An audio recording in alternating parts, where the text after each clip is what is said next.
¿por qué hablamos en este momento, hoy, de este mito, verdad, de este libro de instrucciones, de este libro secreto que solo conocen ahora mismo, Santiago, 5 personas en el mundo? Efectivamente, los 5 presidentes vivos que quedan de los Estados Unidos: Barack Obama, Bill Clinton, Jimmy Carter y los Bush, padre e hijo. Y hablamos de esto, Santi, por una cosa muy sencilla, porque la situación que se da esta semana no es cualquier situación.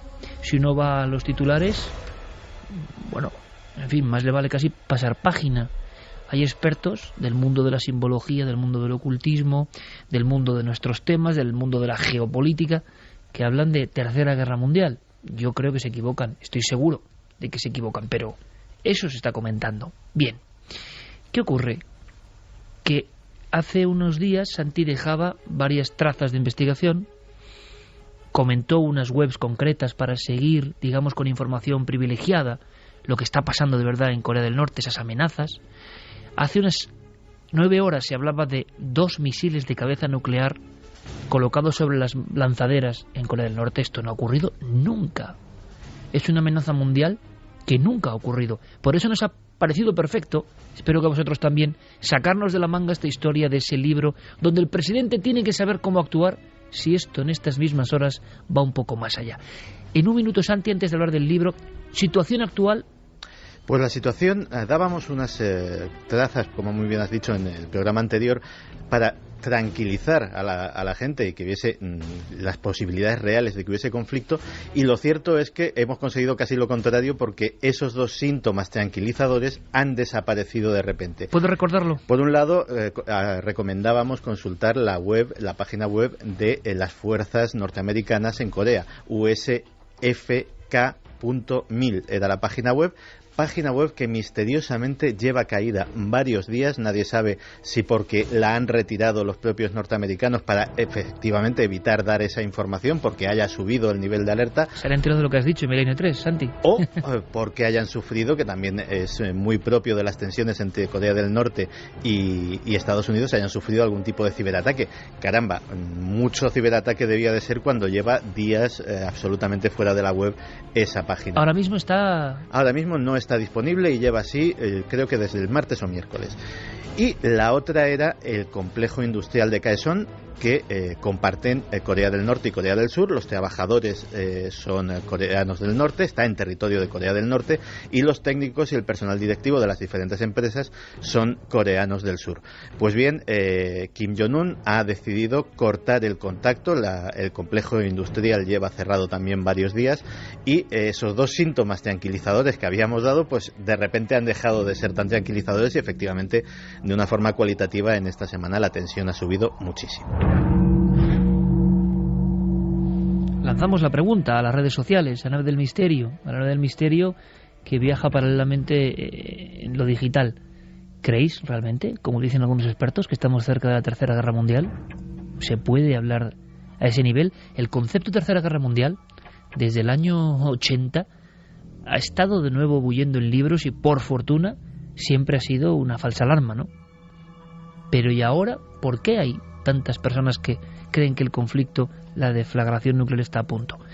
Bien, el presidente, en caso de que esto se agrave, se dice que tiene una forma de actuar. Y hay varios elementos curiosísimos. Antes de hablar del mítico libro, hay una cosa que no es tan mítica, que es tremenda, que es, tú lo has comentado en alguna ocasión, Santiago, que es un maletín que va esposado a la muñeca de un hombre y que tiene que estar a cierta distancia del presidente ahora mismo. Eso es el balón nuclear. El balón nuclear, que así como lo llaman los miembros del servicio secreto, es un maletín de 20 kilos que lleva un portador, generalmente un militar, que, bueno, pues no tiene que separarse nunca de él y del presidente. Fíjate que tenemos un testimonio de primera mano. Un portador, es el corte 2, se lo decimos a nuestros compañeros de control, un portador del balón nuclear, una persona que ha estado al lado, en este caso, del presidente Reagan, se llama Pete Metzger. Pete Metzger nos cuenta qué es y qué significa ser el portador del balón nuclear. Se ve en todas las imágenes. Es un maletín negro como el que llevan los médicos, que contenía, como yo decía, un bocadillo de atún y una revista Playboy. Lo que hay dentro es alto secreto, pero sirve para que el presidente, como comandante en jefe, se conecte con el Centro Nacional de Mando Militar y con los comandantes de las fuerzas, que deban responder para iniciar una acción nuclear. O sea, lo primero, de mito poco. No, el balón nuclear, de hecho, efectivamente se puede ver en todas las fotografías del presidente de los Estados Unidos, porque tiene que estar a su alcance a pocos metros en cualquier momento. Cuando hace footing, ha habido varios presidentes que han sido muy aficionados al jogging, muy aficionados a correr, el portador del balón, que tiene que tener un porte físico bastante importante, tiene que correr con el maletín detrás del presidente para estar a su alcance, portando un maletín de 20 kilos que nadie sabe lo que contiene. Suponemos, o lo que suponen los expertos, es que lleva un complejo sistema de comunicaciones, un montón de carpetas de papel, ciertos secretos no se confían a los medios electrónicos, detallando los planes de actuación en diversos escenarios, desde una guerra termonuclear total, que significaría la destrucción del planeta, hasta el ataque táctico y quirúrgico a objetivos muy específicos. Y un sistema de localización, ¿para qué? Para, en caso de que se pierda, que esté siempre localizado.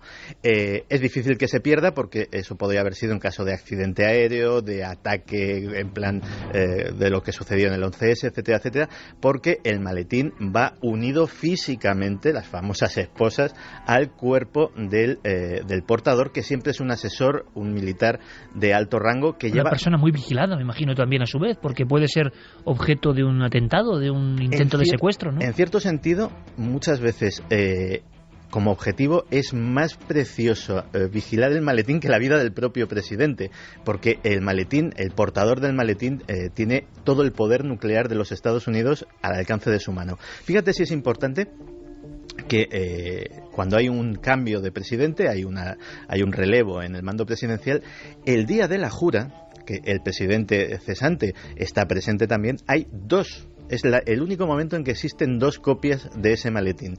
Una que está al lado del presidente saliente y otra que está justo al lado del presidente que va a jurar el cargo.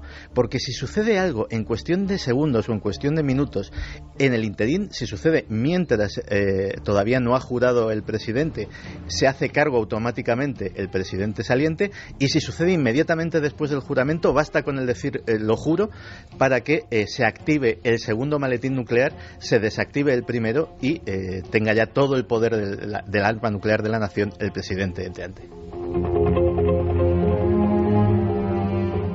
Llevamos 12 años aprendiendo cosas con Santiago Camacho y nos sigue sorprendiendo, como el primer día. Perdona, Iker, que esto es interesantísimo. Hay una excepción que también en el cine y en la literatura de suspense ha dado mucho juego. No todas las armas nucleares están al alcance del presidente con ese maletín. Hay una excepción, que son los submarinos nucleares. Los capitanes de los submarinos nucleares pueden disparar a discreción. ¿Por qué? Porque muchas veces, debido a los temas de su navegación submarina, de que muchas veces están debajo del casquete polar a grandes profundidades, no se puede comunicar con ellos. Entonces, si reciben la orden de que ataquen o reciben noticias de que Estados Unidos está en peligro o está siendo atacado, ellos tienen capacidad discrecional, sin contar con el presidente, porque puede que el presidente ya haya muerto, puede que las comunicaciones se hayan interrumpido, para activar el arsenal nuclear de su submarino. A Santiago le preguntaremos su opinión personal sobre el momento actual de conflicto, que no lo ha habido nunca desde la crisis de los misiles de 1962. Estamos, por fortuna digo, entretenidos con 25.000 cosas. No hay más que ver, por ejemplo, que la noticia más seguida de los medios de ayer, por encima de la inclusión en lanzadera con cabeza nuclear, ojo, de un país que ha amenazado a Estados Unidos, lo que eso puede motivar en el ajedrez mundial, pues era la segunda más leída, porque la huida de Belén Esteban del programa Sálvame era más leída todavía. O sea, estamos todavía en un mundo donde... Es un bombazo. Sí, también. Quiere decir esto que todavía estamos en un mundo que, con tanta sobredosis de información y de frivolidad en ocasiones, no se da cuenta de lo que está pasando de verdad. Y lo que está pasando de verdad tiene mucho misterio. Por eso necesitamos, de forma especial, vuestras opiniones, vuestras sentencias en ocasiones, vuestras reflexiones también filosóficas a través de la red. Y le preguntaremos al final del dossier a Santiago Camacho su opinión sobre lo que está ocurriendo ahora mismo. Pero claro, con lo que ha contado ya entendemos una cosa, una foto instantánea en la cabeza, una Polaroid. Toda esa tensión de la Guerra Fría que nos decían que se había alejado ya del mundo, no es así. El maletín es seguido. Me imagino a Obama durmiendo, o a Obama en el aseo. ¿Y dónde está el hombre con el maletín? En la puerta. En la puerta. En la puerta. Fíjate, cuando está en el despacho oval, el hombre del maletín está en la puerta del despacho oval. Pero los agentes del servicio secreto, incluso en las reuniones más privadas, reuniones con jefes de Estado extranjeros, con su propio gabinete, cosas que no debe de saber ni el propio servicio secreto, los agentes del servicio secreto en la puerta del despacho oval tienen una mirilla a la que se asoman cada X segundos para ver que todo va bien y el presidente no corre peligro.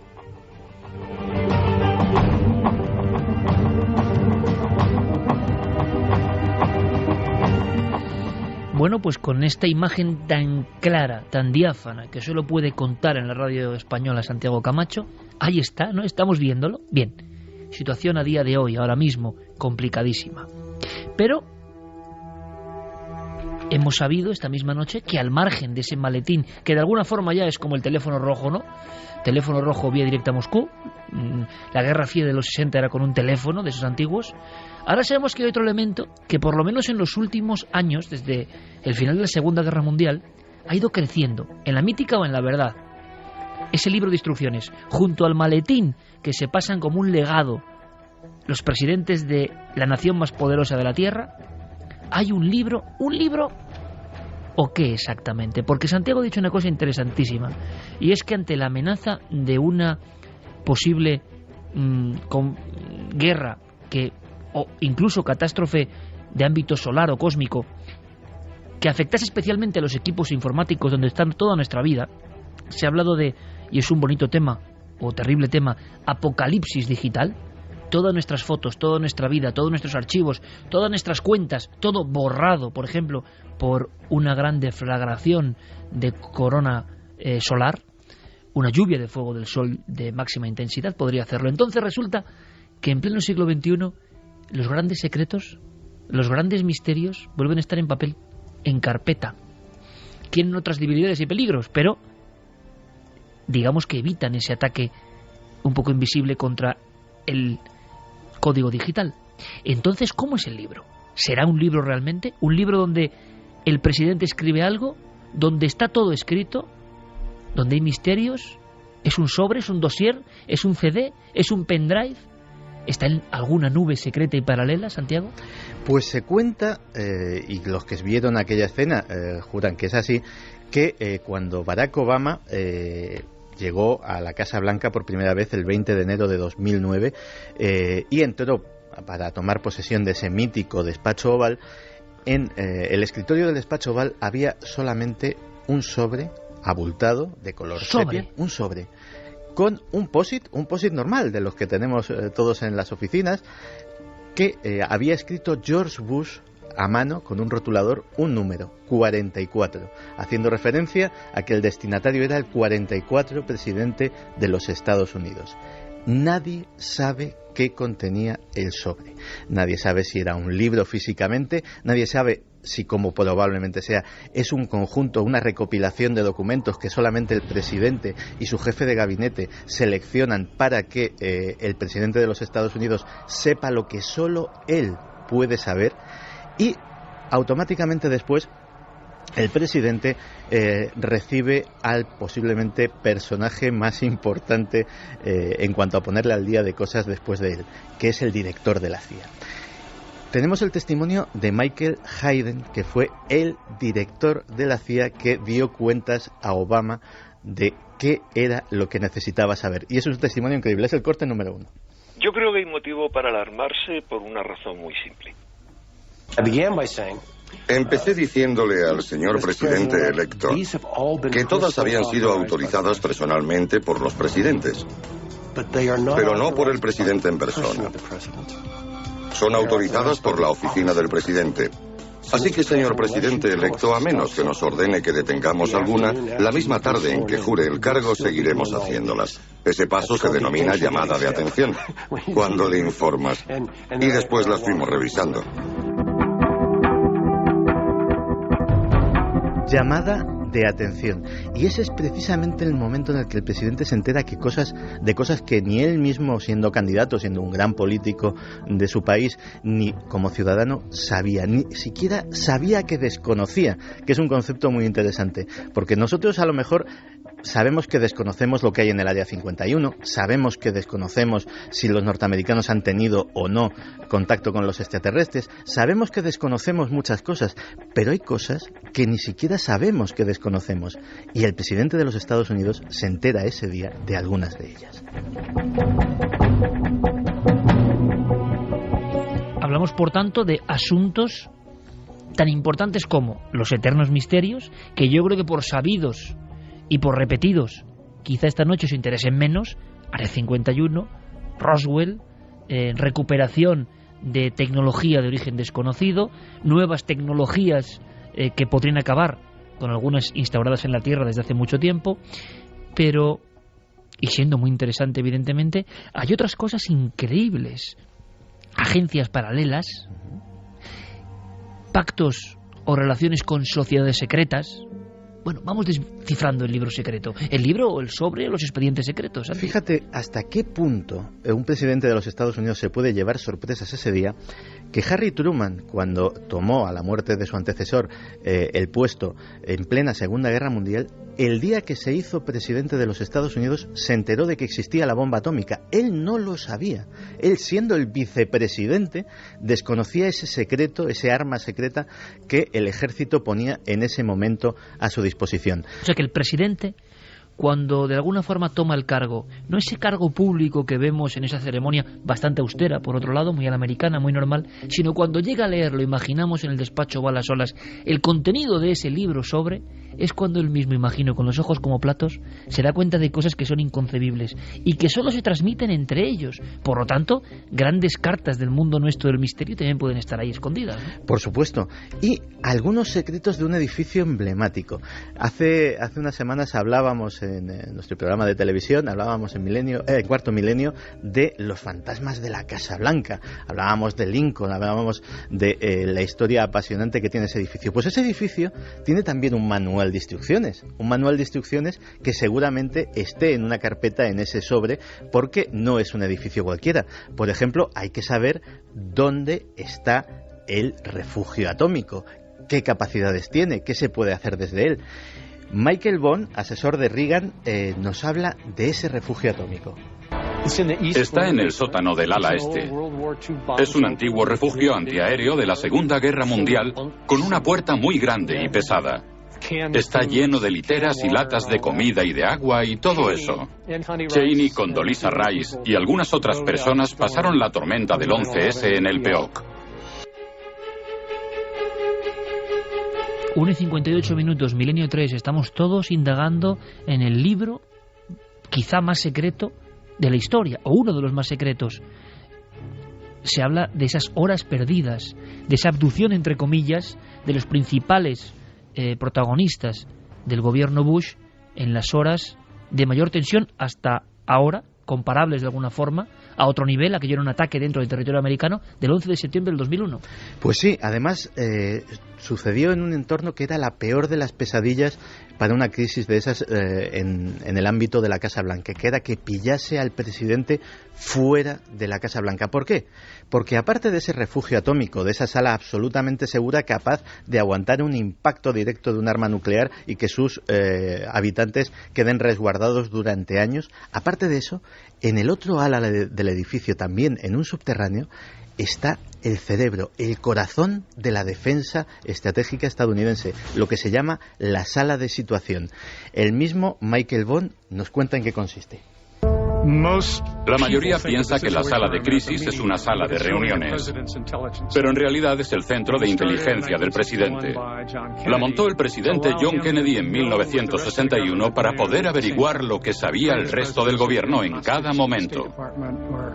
Los presidentes anteriores eran rehenes del Departamento de Estado, del de Defensa o del de Inteligencia para la Información. Él comprendió durante la crisis de los misiles con Cuba que no podía dirigir el gobierno a menos que tuviera un acceso más rápido a la información en la Casa Blanca. De inmediato vuestros mensajes, la primera tanda, la primera marea, digamos, de opiniones y reflexiones que seguro que son interesantes porque esto está pasando. Es importante, está pasando ahora mismo en ese mundo paralelo, por desgracia, de la confrontación entre naciones, entre países, y las amenazas y la propaganda y contrapropaganda. Pero Santiago, incluso en esos documentos, en ese libro secreto de los presidentes, se llega a hablar de secretos, bueno, yo creo que a veces inconcebibles, como agencias paralelas que trabajan, que precisamente parece que están en otra dimensión, que nadie conoce, que oficialmente no existen, que si a algún miembro del gobierno le preguntan, eso ni siquiera es materia para responder, es una tontería, y llevan 10, 20, 30 años trabajando, programando, construyendo ingenios. Pues sí, de hecho hay una cosa que muy poca gente conoce, que es lo que se llama el presupuesto negro. El presupuesto negro son 50.000 millones de dólares. O sea, pensemos en las cifras, pues, por ejemplo, del rescate a nuestros bancos, del rescate a Grecia, etcétera, etcétera, y veremos que es una cifra abultadísima. 50.000 millones de dólares que nadie sabe a qué se dedican. Están presupuestados. Es decir, aparecen en los presupuestos, pero en vez de poner Ministerio de tal cosa, Departamento de Defensa, pone un nombre en clave. Operación Pescado Frito, Operación... Siempre estos nombres así como extraños que nadie sabe qué hay detrás de ellos. Pues detrás de ellos pueden haber cosas como muy bien has dicho, agencias secretas, agencias como la NASA, como la CIA, como la Agencia Nacional de Seguridad, pero que tengan otras funciones y que nadie sabe que existen. Puede parecer muy fantasioso esto que estamos contando, pero ya ha sucedido en el pasado. Trevor Paglen es un periodista muy versado en temas de Washington, en temas de la presidencia estadounidense, y nos cuenta uno de estos precedentes, posiblemente el más impresionante de todos. Todos hemos oído hablar de la NASA, pues resulta que hay otra agencia espacial que se llama Oficina Nacional de Reconocimiento. Se fundó a principios de la década de los 60 y su existencia no se hizo pública hasta 1992. Durante más de 30 años, Estados Unidos tuvo una agencia espacial secreta cuya mera existencia era secreta. Hay una clase de satélites descendientes de algo llamado Keyhole, que son básicamente satélites de reconocimiento fotográfico, cámaras gigantes que hacen fotos de la superficie. Hay otra clase de satélites de reconocimiento óptico que se llama sistema Onyx. Lo que hace este sistema es lo que se llama radar de apertura sintética. Envía rayos de radar a la superficie de la Tierra y lo recupera para crear mapas e imágenes, lo que permite ver a través de las nubes, ver bajo la superficie y ver por la noche. De hecho, el personal militar asignado al programa Onyx lleva insignias que dice: "La noche es nuestra".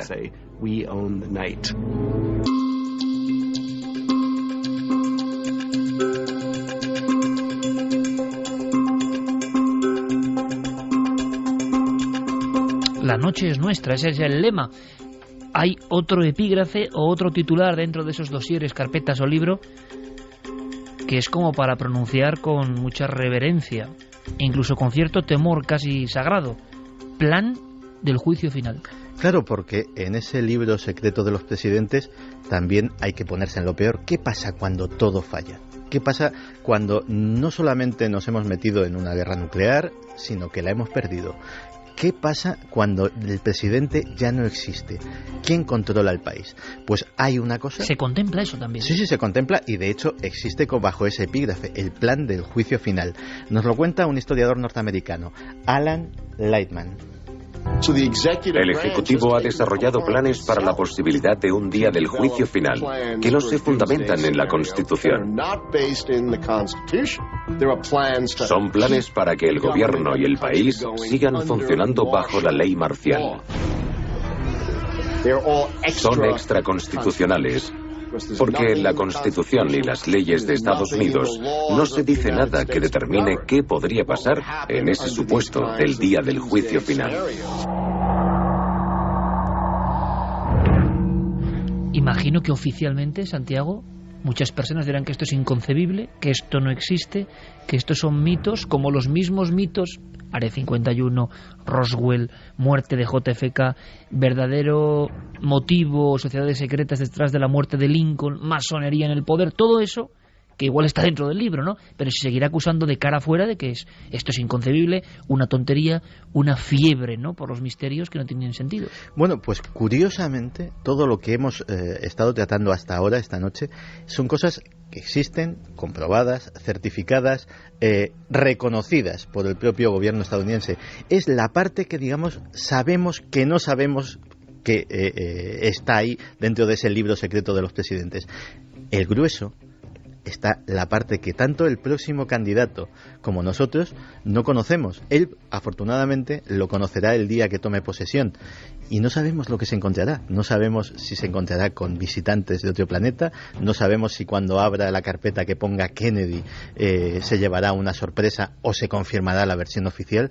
No sabemos si habrá una cinta magnetofónica, una cinta de cassette con los 18 minutos perdidos de las conversaciones de Nixon en el caso Watergate. 18 minutos de un hombre que lo grababa absolutamente todo y que misteriosamente desaparecieron camino a los juzgados. ¿Desaparecieron como las cintas originales de la llegada del hombre a la luna?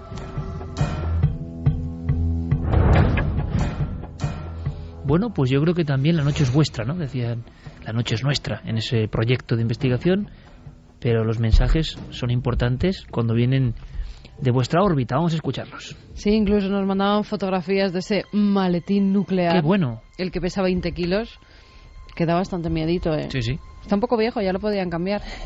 En fin, vamos con vuestros mensajes. Marco Antonio Alvarado dice todo una bomba, pero no nuclear, sino una bomba de humo. Imaginaos que se estará moviendo en la sombra mientras nos tienen entretenidos y preocupados con un presidente coreano montado en una cabeza nuclear apuntando a la Casa Blanca. O sea, bomba de humo, todo lo que está pasando ahora mismo con Corea. Ahora le preguntaremos. Una imagen de cómic para que no veamos lo que de verdad están moviendo en la sombra. Un saludo, milenarios y tranquilos. No les interesa apretar ningún botón. Gonzalo... O sea, pero siempre la teoría es muy curiosa de que los americanos son los poderosos y los que tienen los secretos y los que manejan todo, vamos. Es curioso, yo no digo nada, pero es curioso. Gonzalo de Ramón dice, dudo mucho que se llegue a un ataque real. Mi opinión es que Corea del Norte no quiere más que conseguir una posición de fuerza de cara a negociar ayudas para su querido líder. Para que éste además pueda presumir frente a su pueblo que Occidente cedió ante su poder. El problema sería que a uno de esos soldados desplegados en su particular teatrillo se le vaya la mano con algo. Juan Antonio Sanz nos dice que vivió varios años en Corea del Sur. Lo que me quedó claro es que los surcoreanos sí se toman siempre en serio las amenazas de los norcoreanos. Hombre, están amenazas al lado, ¿no? Que siempre esconden una razón detrás. Necesidad de la cúpula de Corea del Norte, de afianzarse, de poder ante eventuales grietas en el régimen, o bien el reclamo de un nuevo estatus en Extremo Oriente para garantizar el suministro de alimentos y energía al norte. Mandamos, por cierto, un gran abrazo a nuestro amigo Juan Antonio Sanz, un grandísimo periodista y amigo de esta familia milenaria. David Contreras dice, buenas noches a todos milenarios. Como siempre, interesantísimo tema. Recuerdo haber visto algo del libro secreto de los presidentes en la película de La Búsqueda, cuando Nicolas Cage secuestra al presidente para preguntar por dicho libro. Cancela dice, increíble que nuestra seguridad esté encerrada en un simple maletín. Lucía dice, el águila con el rollo de papiro en la pata derecha, el símbolo del libro secreto del presidente. Francisco Míguez, la mirilla para vigilar presidentes le daría muchos problemas a Bill Clinton. Antonio Rubio dice, me pregunto y os pregunto, ¿ese libro secreto del presidente existe? Vamos a hacer una cosa. ¿Dónde tiene guardados todos los secretos? Hablando de Bill Clinton, tengo que decir que, bueno, luego os informaremos. Primero, Fermín, compañero, yo no sé si el tema de Internet va bien, dímelo con un gesto, va bien, ¿no? Bien, digo esto porque, y no es cuestión de conspiración ni que estemos sometidos a una especie de guerra en lo digital, pero como os decía antes, al mismo tiempo que nos llegaban datos alucinantes, ¿no?, del impacto en el mundo de Milenio 3 a través de la cadena SER, de ikerjimenez.com y de los muchísimos lugares donde ya se emite el programa, evidentemente, en este fenómeno que es Internet. Bueno, pues parece que en las últimas semanas, y de inmediato nosotros lanzamos la queja porque queremos que os llegue el programa nítido y como debe ser, a través del dispositivo móvil, de las tabletas, donde Milenio 3 también es líder mundial de difusión en castellano, el programa más descargado, pues resulta que era tanto, digamos, el tránsito de personas al mismo tiempo y la gran cantidad de personas también de Latinoamérica que se unen, ¿no? Y que parece que en las últimas semanas están uniendo de alguna forma exponencial casi. Bueno, pues eso produce cortes de alguna forma en el fluido de la línea, en la información. Es muy molesto para muchas personas que además ya han abandonado, yo lo entiendo, ¿no? Yo sé que Carmen, claro, vivo con ella, claro, es mi mujer, pero ha vuelto a la radio antigua y eso me encanta, ¿no? Nosotros tenemos no sé cuántos iPad, ordenadores, pero para escuchar la radio, esa radio antigua, entrañable, donde, por cierto, y me vais a permitir este lapsus, la radio se oye como estamos ahora aquí, sin ningún tipo de compresión y exactamente como se emite. Todavía por la radio la sensación es diferente, pero bueno, es cierto que imagino que hay un gran porcentaje de personas que ya sea a través de internet o con la aplicación de la cadena SER o de ikerjiménez.com y lo escuchan. Entonces eran cortes permanentes, se hacía casi imposible. Estamos haciendo con nuestro compañero Jeremy Martínez, con las personas de técnica, digamos, encargadas de todo esto en la cadena SER, un esfuerzo, y me cuentan que hoy parece que va la cosa bien. Si tenéis algún problema, nos lo comunicáis. Desde luego, estamos para el sonido va bien, serviros. pero en Facebook están todos los mensajes desbaratados, no siguen una línea de tiempo. Bueno, sí, eso lleva pasando también un tiempo y imagino que el pobre Guillermo León está enloquecido también con todo esto. Seguimos con mensajes. Vamos con más mensajes. José Ramón López dice: ¿cómo estará hoy ese famoso reloj que mide lo cerca que podemos estar de una guerra mundial o del fin del mundo? Perfecto para continuar. Se lo preguntaba yo a Santi en la redacción hace un tiempo y me dijo que es que se hace cada año, ¿no? Se actualiza anualmente. Creo que es en mayo. O sea que estaremos dentro de un mesecito, poco más o menos. Si pasa algo antes no nos enteramos de cómo está la cuestión. Digamos Tenía que ser mensual por lo menos, ¿no? Sí, la verdad es que pues, se le ocurran poco los de la Asociación de Científicos Americanos. Escuchamos a Enrique de Vicente como ejemplo de las personas que llevan mucho tiempo pensando. Yo creo que se equivocan en este caso. Y el maestro y querido amigo Enrique lo va a entender. ¿Por qué lo digo? Porque es un deseo más que una certeza, ¿no? ¿Cómo demonios el ser humano se va a meter ahora en un conflicto nuclear donde nadie puede ganar realmente? O es muy difícil, ¿no? O se van a perder muchas vidas humanas. Esto es inconcebible. ¿Pero qué piensan ellos? ¿Lo escuchamos, Santi? Vamos a escucharlo porque Enrique nos da una visión, como siempre, heterodoxa, pero muy interesante. Yo creo que hay motivo para alarmarse por una razón muy simple. Vamos a ver, Corea es un país de zombies para mí y está dirigido por un individuo que para mí es un acomplejado y que trata de emular las grandes hazañas de los dos grandes líderes que fueron su padre y su abuelo. A mí no me extrañaría nada que algún acontecimiento externo, por ejemplo una gran tormenta solar o algún tipo de acontecimientos de estos que desequilibran no solamente los campos electromagnéticos de la Tierra, sino los campos electromagnéticos humanos, haga que a este hombre se le vaya la pinza, como se dice tranquilamente, y que haga una locura. Lo que yo creo es que lo que trata una vez más es de conseguir una respuesta por parte de Estados Unidos, por ejemplo, en forma de contribución económica, que es lo que ha hecho anteriormente, chantajearles.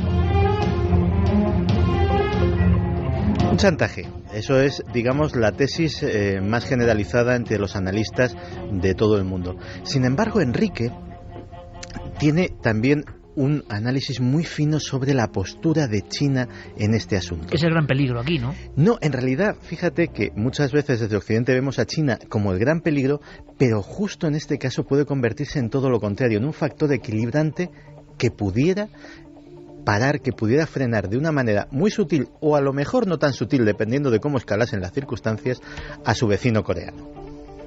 Ya está anunciado por parte de China, con el que Corea tiene un tratado de mutua ayuda desde hace mucho tiempo, que están desplazándose tropas hasta la frontera con la intención de entrar a proteger las instalaciones nucleares coreanas, porque esas no podrían ser, seguro, tendrían que ser en cualquier conflicto el objetivo prioritario del ataque norteamericano, con armas convencionales, pero eso podría desencadenar, en el peor de los casos, una contaminación comparada con la cual un lugar que tú conoces muy bien, Chernóbil, sería un juego de niños.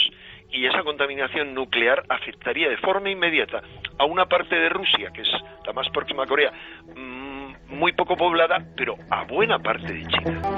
Tropas chinas, no norteamericanas, invadiendo primero pacíficamente para proteger esas instalaciones nucleares Corea del Norte y luego, quién sabe, si incluso deponiendo a un régimen que empieza a ser peligroso hasta para sus propios aliados.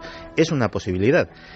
Pero aquí estamos hablando de teorías racionales llevadas a un régimen, llevadas a un culto al líder que no es en absoluto racional. ¿Sabes que Kim Jong-un y sus dos predecesores, su padre y su abuelo, estaban obsesionados con la numerología? Estaban obsesionados con un número concretamente. ¿Cuál? El 9. Había 8 chamanes en cada una de las provincias de Corea que se reunieron para al primer Kim Jong, digamos, decirle el futuro. Y una de ellas, la más importante, la de la región de Pyongyang, le dijo: tu destino y el de los que te sigan estará ligado al número 9. Pues Enrique, si sucede algo, tiene una teoría sobre en qué fechas deberíamos de mirar con más recelo. Y a ese respecto, yo planteo fechas bien concretas, conociendo un poquito el país. La fecha más importante es el 15 de este mes, que es cuando se cumple el aniversario del gran líder fundador de ese gran país lleno de hambrientos. Pero ¿qué ocurre? Conociendo otra manía que tiene el régimen, que es una manía consustancial, que es la manía numerológica del 9, habría que plantear dos fechas, una que descarto, que es el 9 de este mes, y otra que tomo muy en serio, que es el 14 de abril, porque 14 más 4 más el año suman 9. Entonces, esa yo la doy como posible porque es la víspera, es decir, en ese mundo de fantasía en el que viven amenazando con que van a destruir Estados Unidos. Bueno, un día lo destruyen, el 14, y al día siguiente festejan la fiesta nacional. Claro, es una visión que puede parecer racional para un mundo, una nación que es, así a bote pronto se puede decir, bastante irracional por lo que conocemos, aunque hay quien piensa que todo esto es propaganda. Propaganda incluso desde el punto de vista de que los occidentales estamos demonizando por una serie de influencias de Corea del Sur nuestra visión de ese pueblo, pero compañeros, lo vuelvo a repetir, que han estado allí, como John Sistiaga, desde luego lo que vieron tenía bastante de irracional. Ahora, ¿qué ocurre?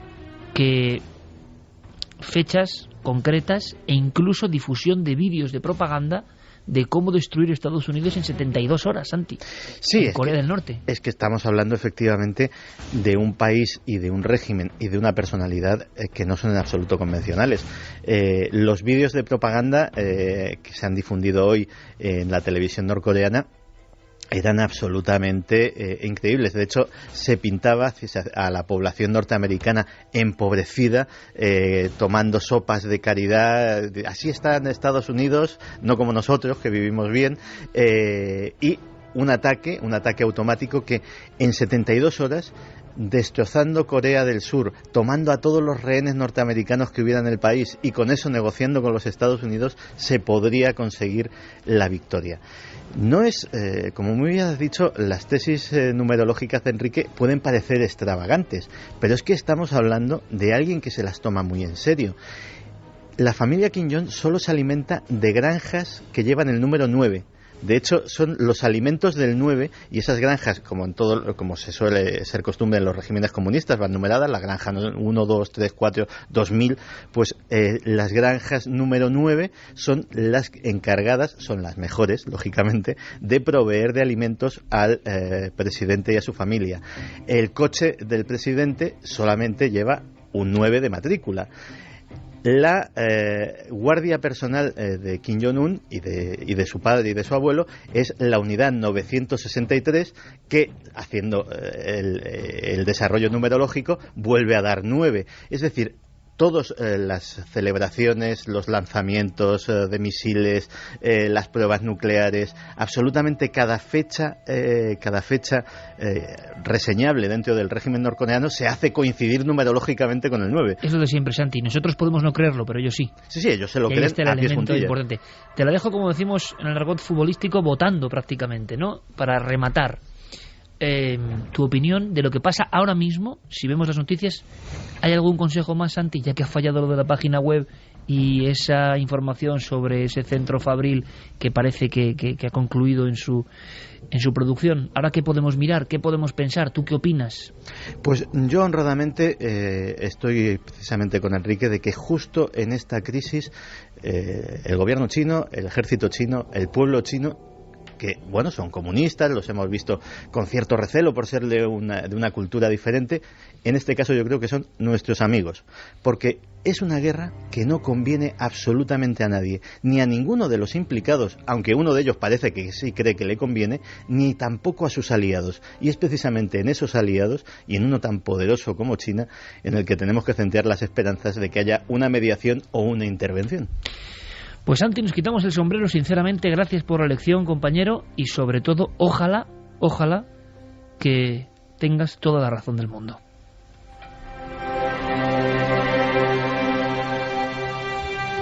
Y mientras tanto, ocurren otras muchas cosas.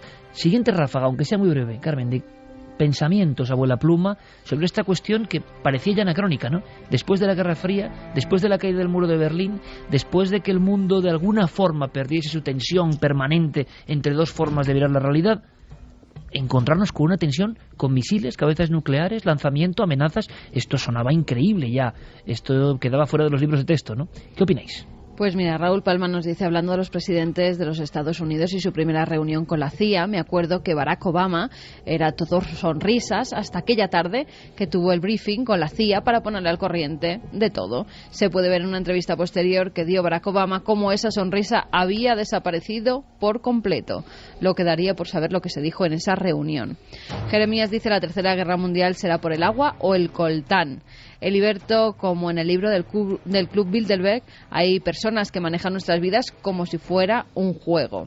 Jorge Berrocal son fanáticos acólitos desinformados de una cúpula de poder con delirios de grandeza. Corea del Norte es impredecible para todos. Sí, pero ojo, el Club Bilderberg y muchísimo antes del Club Bilderberg, o sea, desde el principio de la historia, los dirigentes han jugado con la humanidad y con las guerras. Ellos no iban a batallar, mandaban a los jóvenes a matarse por banderas de no sé qué, y eso ha ocurrido siempre, no ahora. Sombra Norceste dice, y yo me pregunto, ¿los presidentes que dejan el cargo no corren peligro de que filtren esa información de alguna forma? Interesante pregunta, Santi.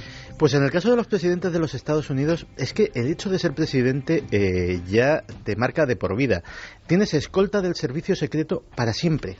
O sea, hay esos señores que te miran por la mirilla, van a estar mirándote por la mirilla el resto de tus días. No puedes renunciar a ella.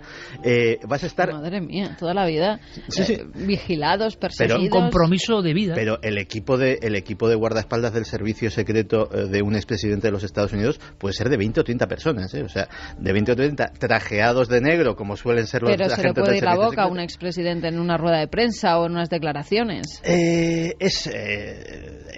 No es imposible, o sea, desde luego no es en absoluto imposible, pero tienen que darse unas circunstancias muy extrañas.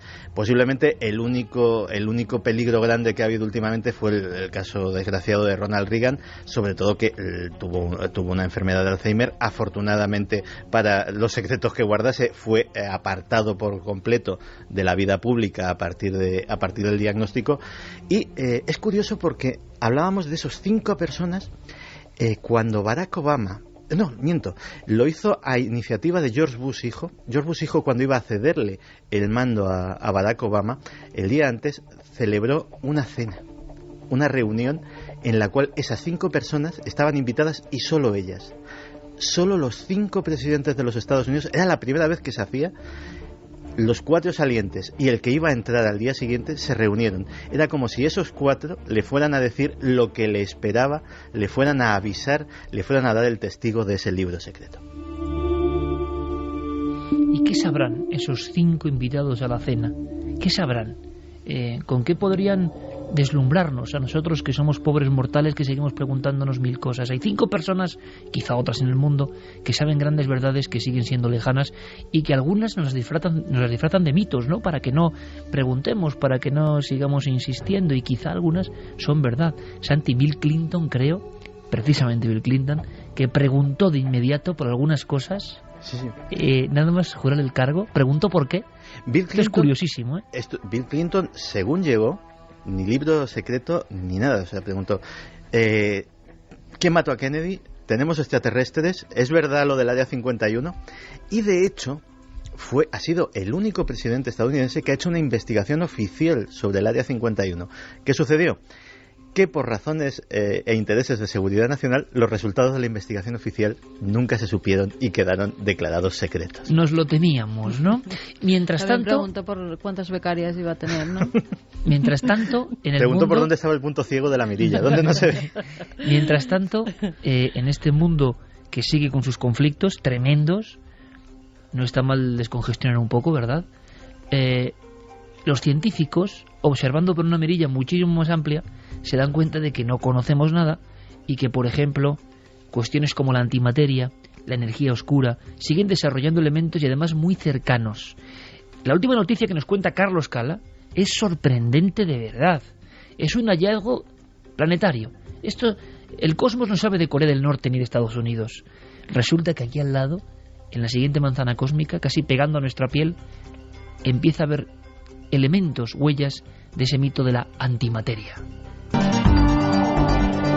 Nuevas investigaciones del CERN han sacado a la luz un inesperado hallazgo, una gran cantidad de partículas que podrían ser antimateria de alta energía rodeando el planeta Tierra. Este descubrimiento ha sido posible gracias al detector AMS que se instaló en mayo de 2011 a bordo de la Estación Espacial Internacional a 350 kilómetros de altura y cuya misión era la de encontrar antimateria y materia oscura. Lo que los científicos no esperaban es que dichas partículas se encontraran alrededor de nuestro propio planeta. Según Samuel Ting, uno de los investigadores que trabajó en la creación del instrumento durante 18 años, podríamos encontrarnos ante un nuevo fenómeno de la física. Por el momento, los resultados se publicarán en la revista Physical Review Letters y, según algunos miembros del proyecto, estos podrían suponer parte de la respuesta a una de las grandes preguntas de la ciencia: ¿de qué está hecha la materia oscura? Pues uno sigue siendo más ignorante que el día anterior. Si sigue preguntándose cosas, no hay otro camino, el de la ignorancia suprema. Pero eso sí, porque se pregunta uno cosas, si no, uno incluso tiene certezas, ¿verdad?, de creer saber la verdad que casi nunca existe, no es completa. Energía oscura, materia oscura, antimateria, todo eso se va fraguando en el universo y los científicos lo observan casi a tiempo real. A tiempo real, por cierto, hay una novedad importante. Os hablábamos de un programa que vamos a hacer de forma especial, todo este equipo. Yo creo que nos lo vamos a pasar muy bien. Nos lo estamos pasando muy bien, ¿verdad, Santi? Sí. ¿Verdad, Carmen? ¿Verdad, sí, Javi? En lo que es la preparación, ¿no? O sea, elaborando el programa. Venga, cuéntanos, en un minuto, ¿qué se va a encontrar nuestro público, si quiere, y otro público diferente? No en 4, sino en Telecinco, ojo, el martes, sobre las 10 de la noche y durante toda la noche hasta altas horas de la madrugada. Pues sí, vamos a estar en esa cadena. Nos trasladamos por una noche a Telecinco el próximo martes, gracias al estreno de la serie del Don de Alba, que yo ya he visto el capítulo y me ha parecido que está muy bien. Yo no lo he visto, pero me ha sorprendido porque te ha gustado. Me ha parecido que está muy bien, sí. Y tú, si no te gusta, lo dices, pero clarísimo. Lo digo, sí, yo soy muy sincera en y además, esas cosas, siendo serie española, tenías tus dudas, claro. Tenía muchas dudas, y más siendo una adaptación española a Entre Fantasmas. Y la verdad es que lo han resuelto muy bien. Disney, la factoría Disney, se nota que ha metido mano, los efectos son muy buenos, hasta tal punto que hemos decidido que sí, que vamos a hacer un especial de fantasmas, que todo este equipo se va a implicar y que durante una larga noche vamos a tener información de casos, de testigos. Van a estar con nosotros personas que han visto frente a ellos un fantasma, una figura. El tema específico va a ser fantasmas, en concreto. Mucha gente nos pregunta y nos estaban preguntando, ¿pero cuándo vais a hacer algo de apariciones de fantasmas? Bueno, pues el martes en Telecinco a partir de las 10 de la noche vais a tener horas y horas de fantasmas. Lo que nos pedíais, ahí lo vais a tener. Pues yo creo que va a ser muy interesante y todo este equipo está vinculado a esa historia. Y será un experimento y lo único que nos importa... Tú vas a hablar mucho y es que vas a contarnos cositas. Yo hablar mucho, eso no va conmigo. No. ¿Qué va? Bueno, espero que lo disfrutéis todo este equipo. Pero va a ser interesante porque por primera vez también vamos a ver lo que opinas tú y lo que nos cuentas tú de algunos casos de fantasmas. Sí, bueno, yo doy mi opinión muchas veces, presentando. ¿no? Sí, pero... Muchas no. Bueno, pues... Yo creo que va a estar muy bien, que va a ser muy divertido, que es diferente y es más, no creo que sea algo para otro público, sí puede haber otro público y yo creo que es importante abrir, y quizá muchos me entiendan, ¿no? No es habitual que las grandísimas cadenas nacionales hagan un programa de fantasmas en serio, no es habitual. Ha costado mucho, ha costado sudor y lágrimas, ha costado por lo menos 8 años de Cuarto Milenio, programa del que estamos orgullosísimos, es un hijo nuestro. Y creo que por lo menos hemos intentado pues con nuestra honestidad, con nuestra forma de ver las cosas, no reírnos jamás del amplísimo abanico del misterio. Que las grandísimas cadenas, que hay 3 realmente grandísimas, apuesten por esto con seriedad. Oye, nosotros tenemos que acudir al reto, a pecho descubierto y sin red, este equipo al completo, y pasarlo muy bien y que lo paséis muy bien. Y si encima incorporamos a mucha más gente que jamás se atrevería a ver ni cuarto milenio, eso significa que la misión continúa, ¿no? Una misión en la que estamos todos embarcados. Yo me siento orgullosísimo, no soy el director, dirige Carmen, y yo creo de verdad que es el mejor equipo del mundo para hacer un trabajo así, así que vamos a disfrutarlo. Nos Creo que Santi si y Javi están pasándoselo en grande. Nos preguntan Santi si sobre hay todo. online en directo de Telecinco, sí, en la página de mi tele pueden ver en directo ese y todos los programas de Telecinco. Vamos a pasarlo muy bien. Martes hacia las 10 de la noche empezaremos con el especial Al Otro Lado. Al Otro Lado se llama el programa, y por cierto que me pasan la comunicación también, de Mediaset también, y Guillermo León tiene el enlace en nuestra web, porque quedan ya muy pocos días, esto hay que decirlo, quedan pocos días para que siga la venta y productos ya agotados. De esa forma, los productos de Cuarto Milenio. Lo tenéis en la web de ikerjimenez.com directamente y en la web de Mediaset. Si queréis acudir a ellos, ya quedan muy poquitos días para esa hornada limitadísima, que yo creo que se convertirá en mítica con el tiempo, de esos productos, camisetas, gorras y un montón de cosas de Cuarto Milenio. Ahí están. Dicho todo esto, con este espacio importante y abriendo un hueco, nos marchamos a viajar hacia las puertas del infierno. Que no es mal viaje, ¿eh? No es mal viaje, sobre todo si se hace de esta forma, con una noticia, con un hallazgo, con grandísimos maestros comentando cosas que de verdad son para notar, y sobre todo con esta música, porque sigue la ciencia escrutando el mundo de la música y sigue comprobando que la ciencia cambia nuestras células, la música, perdón, cambia nuestras células, nuestra percepción. Y cuando uno va a una puerta del infierno, acompañándose, por ejemplo, de las increíbles sintonías de Indus Did Can Dance, claro, ¿cómo no va a cambiar? Por cierto, antes de contaros y de que Carmen nos dé los datos de la última noticia, esta misma semana se hablaba de descenso, puerta del infierno, puerta de Hades, plutonía, reino de Pluto o Plutón, Dios olvidado, en Turquía, ni más ni menos. Pero yo creo que hay que hacer una guía, tener para este viaje una mochila interesante. Y veréis, yo sé que a muchos les sorprende, porque a muchos les sorprende no solo mi amistad, sino mi consideración de auténtico maestro de Fernando Sánchez Dragó. Porque otra cosa es las boutades, las cosas un poco lanzadas que yo no me las creo, y ese tipo de cosas. Yo hablo del maestro que hizo Gárgoris y Avidis. El libro básico, que yo le vuelvo a recomendar, si queréis entender lo que es la España mágica, la patria mágica e inmortal, lo que somos, lo que fuimos y lo que ya casi no se entiende. No se puede mirar uno al espejo sin saber lo que fue. Eso hizo Sánchez Dragó en el 78. Durante 5 años, 73 y 78, recorrió España como ningún otro sabio. Y bien, de acuerdo, todo el mundo me dirá, o gran parte, no, es que no sé qué, parece mentira, Sánchez. Maestro, para mí es un maestro por su obra. Y hemos conseguido, ojalá un día podamos ir a visitar los lugares de Gárgoris y Avidis, saber algo más de puertas del infierno y plutonías en el mundo y en España. Pero como digo, el mundo en aquella época, en la época del hallazgo que nos va a contar Carmen, no es el mundo de ahora.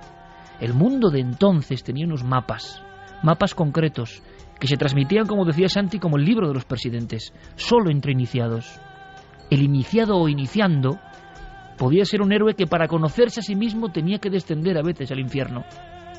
Qué hombres aquellos, qué mujeres aquellas que se interrogaban a sí mismos en catacumbas, con músicas como esta, en noches como esta.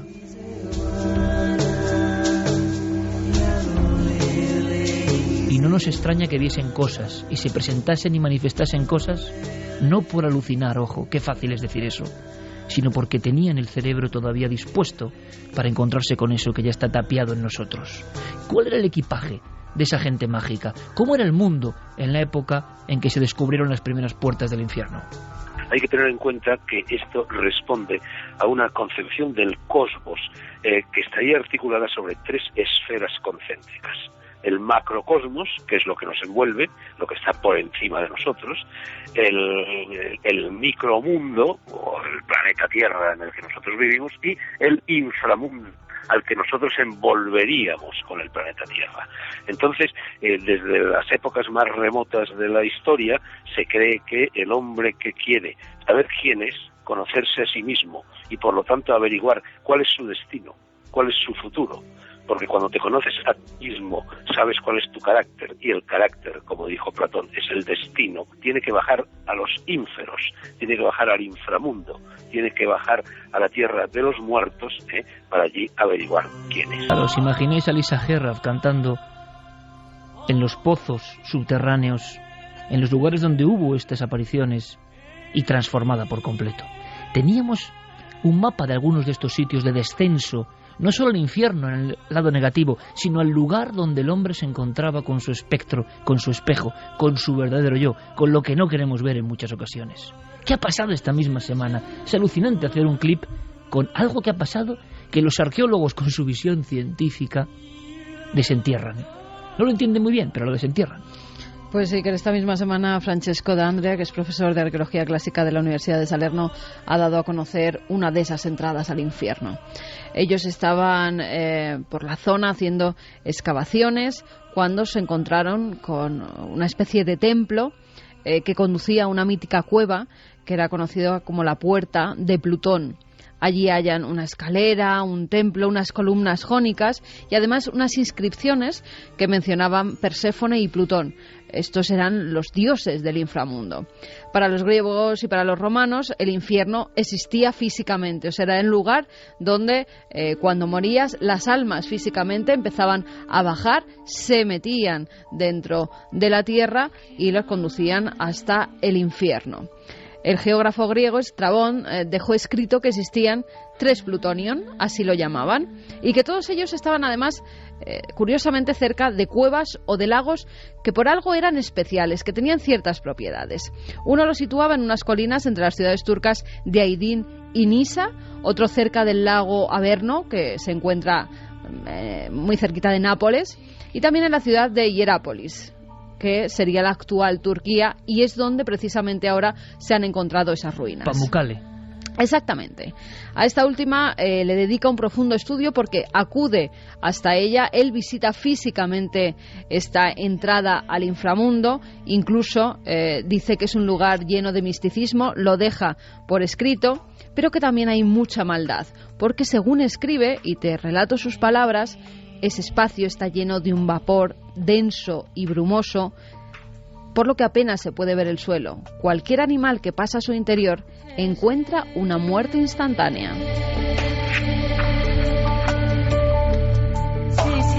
¿Y cómo supo eso? Pues porque lo probó.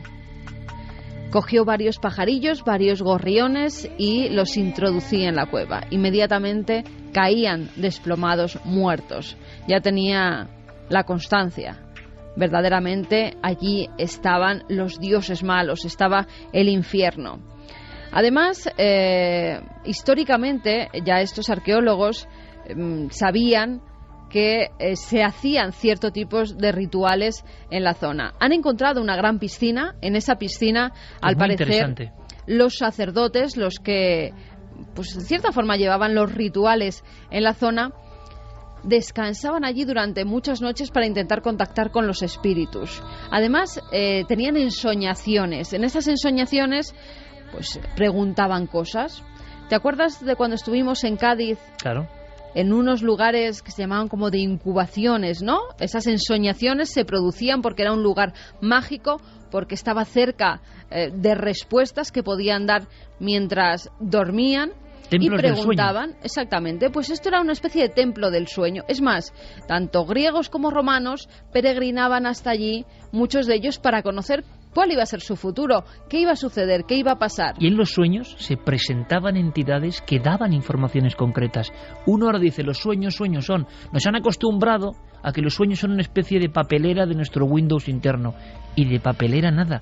Estos antiguos, que yo siempre lo digo ya desde que lo contó Santiago Camacho, que para ellos seríamos tontos del pueblo por muy estudios que tengamos ahora mismo, pues esos sabían muy bien que los sueños tenían una vertebración, un significado, que esas deidades en ciertos lugares se colaban en el sueño como si fuesen una aparición y revelaban cosas clave de tu vida.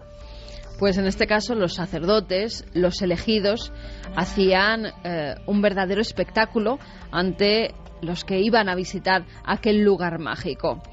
Ya de principio a todos los que iban, a todos los peregrinos les daban un pajarillo, para que ellos mismos comprobaran cómo ese animal moría, incluso solamente con acercarlo a la entrada de ese inframundo. Pero no solo eso, cogían un toro, lo metían dentro y enseguida el toro caía desplomado. Claro, tú imagínate para los peregrinos aquello lo que suponía, y más cuando esos sacerdotes tenían cierto poder divino. Eran unos espectáculos tremendos los que se realizaban allí, pero sobre todo lo que se intentaba era contactar con los dioses, con los espíritus de más allá y también con los dioses oscuros, porque a ellos iba a ir mucha gente de la que peregrinaba hasta el lugar. Sepamos algo más en concreto de Pamukkale, de alguien que conoce muy bien la zona, un arquitecto experto en levantar proyectos en arquitectura antigua, Carlos Sánchez Montañés. Conoce bien Pamukkale, se sabía que existía, muchas veces la leyenda indicaba un sitio, y hasta el transcurrir de los siglos no se comprobó con los picos y las palas que lo que parecía leyenda, como el caso de la famosa Sibila de Cumas, que aquí contamos esta misma temporada, resulta que era verdad, que la gente no alucinaba, y que no solo gases tóxicos, gases malignos generaban ciertos ambientes, sino que en esas pruebas extremas es como el iniciado de la masonería que se coloca en esa sala, ¿verdad, Santiago? Esa sala oscura. A veces se le da un cráneo, dicen los que saben de esto. La sala de meditación. La sala de meditación. Imaginadlo por un momento, creyendo en esto. Y mira la calavera que es la muerte. Y se pregunta quién es él. Y tiene un diálogo con su yo profundo.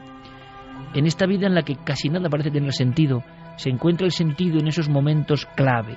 Bueno, pues imaginaos estos momentos clave con ritos como los ritos de Gnosos o los ritos de Eleusis, de los que no sabemos ya nada, por una cosa muy curiosa.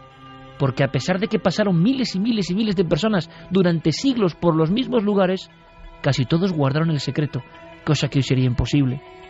Bien, Carlos Sánchez Montañés, como arquitecto, sabe algo más de Pamukkale. Toda ciudad romana que se precie tenía que tener un mundus patet, una puerta al inframundo. Y además, en el momento de la fundación, se hacía un ritual específico para los dioses del inframundo. Lo que ocurre es que en Hierápolis, que es un lugar, Hierápolis ya significa ciudad santa, ciudad sagrada, es un lugar que por su emplazamiento en la antigüedad, tanto en el mundo griego como en el mundo romano, tenía una importancia muy grande, porque es un lugar con unas fuerzas, digamos, telúricas del subsuelo muy poderosas. Es un lugar donde todos los castillos hoy que se conocen turísticamente, los castillos de Pamukkale, que son los castillos de carbonato cálcico. Luego también hay lugares donde allí mismo donde hay una cierta reactividad. Por supuesto, la emanación de gases tóxicos como puede ser el CO2 hace que todo sea realmente espectacular, es monumental y espectacular, y por lo tanto alcanza una notoriedad en el mundo romano muy grande, y por lo tanto podemos decir que se ha descubierto la puerta del inframundo de Plutón más importante y más conocida a principios de nuestra era, que es la que... Hablamos aquí de esa Sibila de Cumas y del lago Averno, muy cerca de allí. El lago Averno, el lago del infierno, ¿qué pasaba allí? Bueno, pues nos vamos con Fernando Sánchez Dragó. El lago del Averno está situado en la Campania, cerca de Cumas, en Nápoles, cerca también del Vesubio. Hay que tener en cuenta que muchas plutonías guardan relación con cráteres. En Averno sería el lago, en algunos casos, según algunos historiadores y geógrafos, una especie de golfo que ocuparía la boca de un antiguo cráter. La palabra Averno viene del griego, significa hornos. Hornos son pájaros, la ornitología, ¿no? Entonces era un lugar sin pájaros, ¿no? Porque los pájaros huían de esta boca de acceso al infierno. En el Averno, en el fondo del Averno, en el Hades, en la tierra de los muertos, se abría un abismo. Ese abismo recibía el nombre de Tártaro. De allí habitaban los orcos y de ahí procederían los ogros de los cuentos infantiles. De repente hemos trazado una línea desde un lugar físico y geográfico hasta nuestros días y nuestros miedos. Vayamos más allá. Sabíamos que en el lago Averno y en el lugar de la Sibila de Cumas se aparecían estos dioses, estas ánimas, se hacían ciertos ritos. Pero hay puertas del infierno, puertas de lo sobrenatural, célebres con otras formas, como las laberínticas, como comentábamos, Carmen. Tú hablabas de un toro, y el minotauro es otro de los grandes mitos. Es un monstruo, mitad hombre, mitad toro. Por supuesto que no ha habido, que sepamos, yo ya no sé nada, pero hombres híbridos con toros. Pero se habla de una metáfora, de algo que ocurría, de un ser tremendamente poderoso y oscuro que aparecía al final de unos caminos sinuosos y que uno, si se lo encontraba, incluso podía preguntarle si su furia no le mataba directamente por su propio yo, por el conocimiento, por la verdad. ¿Por qué ir más allá? ¿Por quién es uno? ¿Por qué hubo antes del nacimiento? ¿Por qué ha nacido uno y no otro? En fin, preguntas que en la vida del ser humano han sido importantísimas. Vayamos a Cnosos, pero conozcamos también otro lugar sorprendente y que sé, Carmen, que a ti te gusta mucho por los misteriosos retratos de una naturalidad impresionante y desconocida en Egipto. De pronto en Egipto alguien empieza a pintar diferente del resto. Son los hallazgos y retratos de Al-Fayum. ¿Te acuerdas? Bueno, pues en esos dos lugares, puertas del infierno. La cueva del Minotauro, los palacios de Cnosos y Festos en Creta, es decir, los laberintos, representan precisamente eso, el laberinto de la vida. Para acceder al centro de esos laberintos, es decir, para acceder a la sabiduría depositada en la tierra de los muertos, pues hay que vencer a los monstruos que nos acechan al camino, concretamente en el caso de Creta, al Minotauro. En Egipto hay un laberinto, el primer laberinto del que tenemos noticias, que está en lo que los latinos llamaban el lago Moeris, que está situado a 80 o 90 kilómetros del Cairo, prácticamente, en fin, a una hora y media de coche, y allí está el laberinto que en árabe, en el antiguo Egipto, se llamaba el Fayum, y allí es donde las almas, después de la muerte de los portadores corpóreos de esas almas, aguardaban el juicio de Osiris, que con su balanza, colocando en un platillo de la balanza las buenas acciones cometidas y las malas acciones cometidas, decidiría el destino ultraterreno, el destino de ultratumba de esas almas. Yo se lo decía a Javier Pérez Campos como joven amigo, compañero, colega de andanzas, ¿no? Se lo decía porque, aparte que él tiene, yo se lo di, Gárgoles y Avidis, como un regalo, como un libro secreto de los presidentes, ¿no? Para alguien que uno aprecia y que dices, aquí hay una sabiduría, cada uno que lo tome, que lo interprete y que el libro le hable de forma diferente en diferentes etapas de su vida, ¿no? Pero esto que está contando Dragó, esto es de un nivel hermético, esotérico, cultural y antropológico muy difícil de hilar. Él lo hizo en su día y nos lo recuerda. El Fayum, Carmen, ¿y tú cuando viste los retratos del Fayum? Me acuerdo perfectamente, decías, parece que ya no pintan el sarcófago, pintan un alma, que se representa como el alma en un espejo. Curiosamente, los habitantes de ese lugar.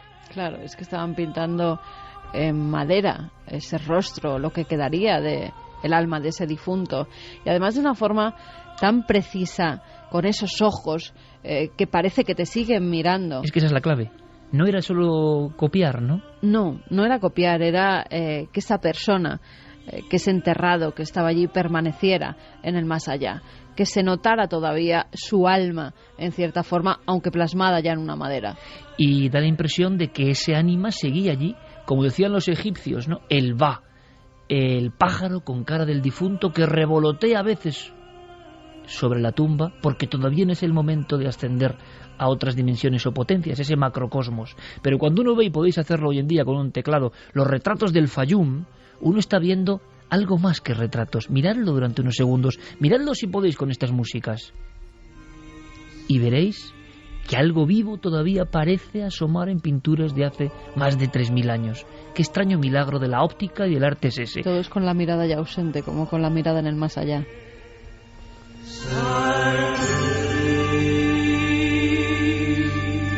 Este viaje que os proponemos es un viaje que iniciaron muchos sabios antiguos en nuestro país también. Evidentemente, si yo hablo y un día, si queréis, y fuera de prejuicios y de cuestiones más o menos banales, queréis saber algo más de ese libro de Gárgoles y Avidis, podemos hacer un día en especial.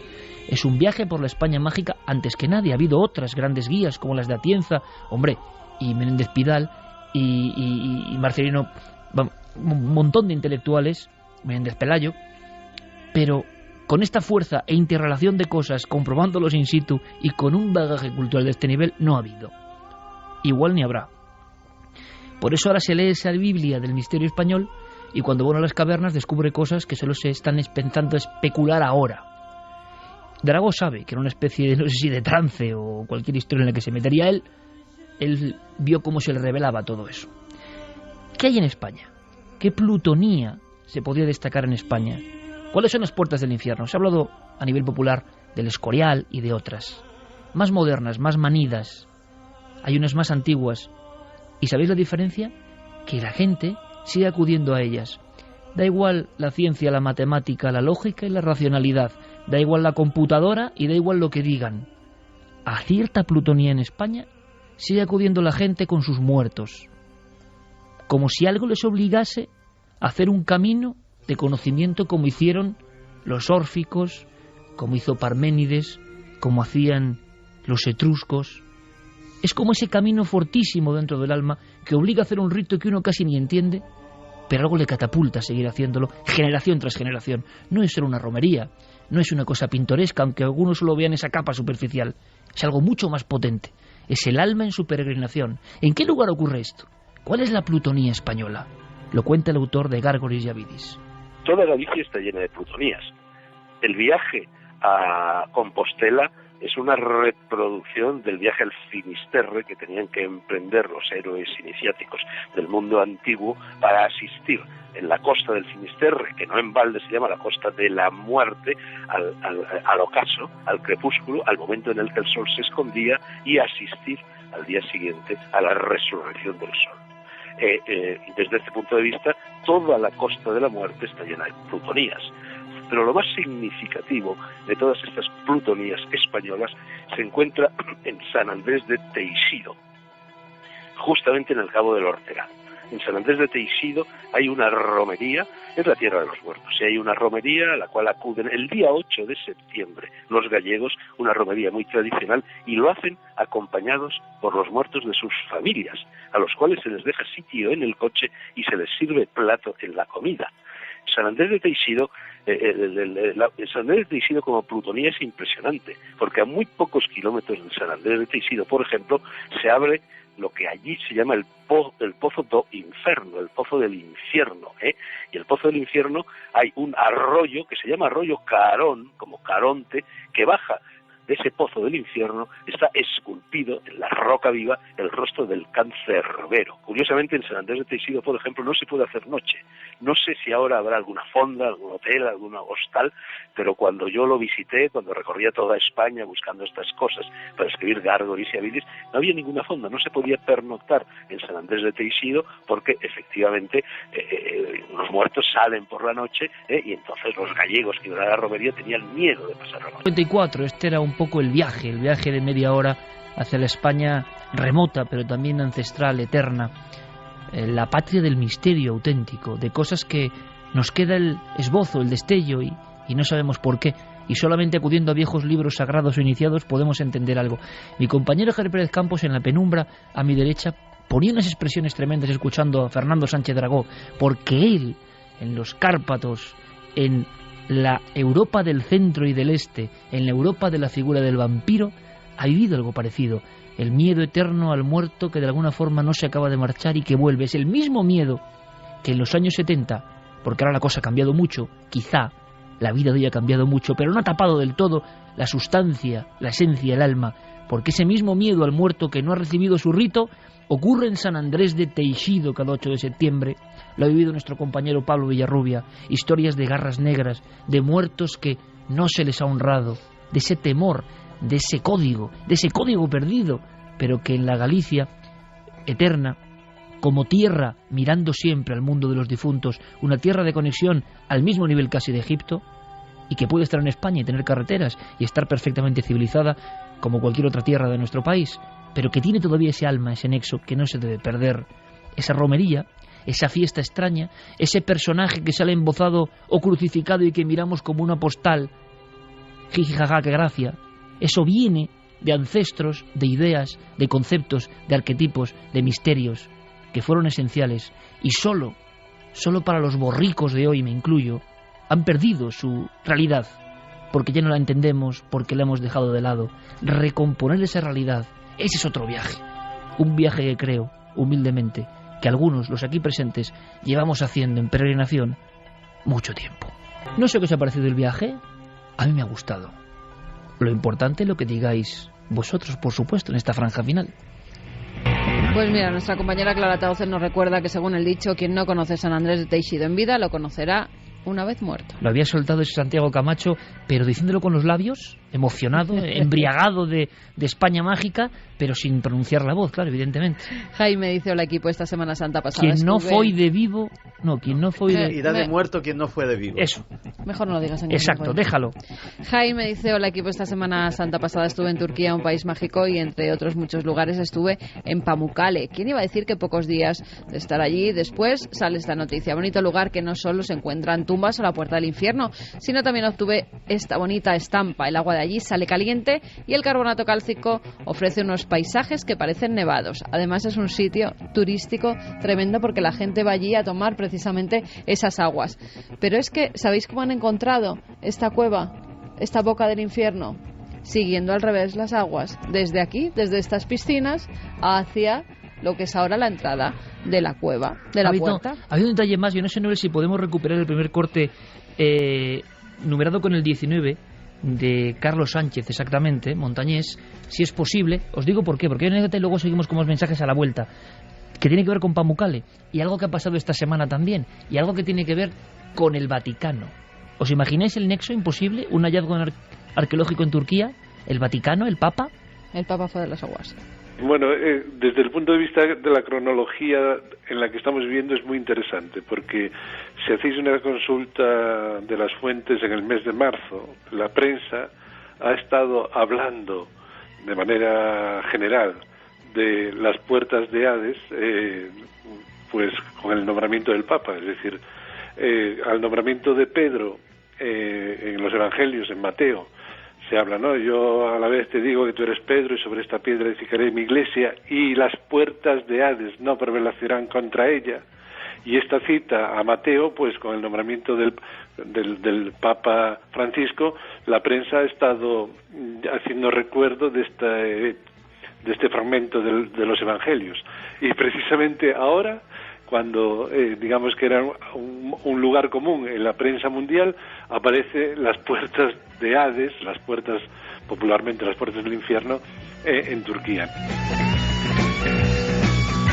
La frase en el nombramiento del Papa, la piedra de la Iglesia tapando las puertas del infierno y lo que ha ocurrido. En fin, seguimos con muchas más informaciones. En apenas unos minutos serán nuestros compañeros con toda la actualidad. Santiago Camacho, mañana nos vemos y el martes también. Vale, ya lo del martes nos lo vamos a pasar todos muy bien, ya lo verás. Seguro. Un abrazo, compañero. Es un lujo siempre hacer radio contigo. En fin.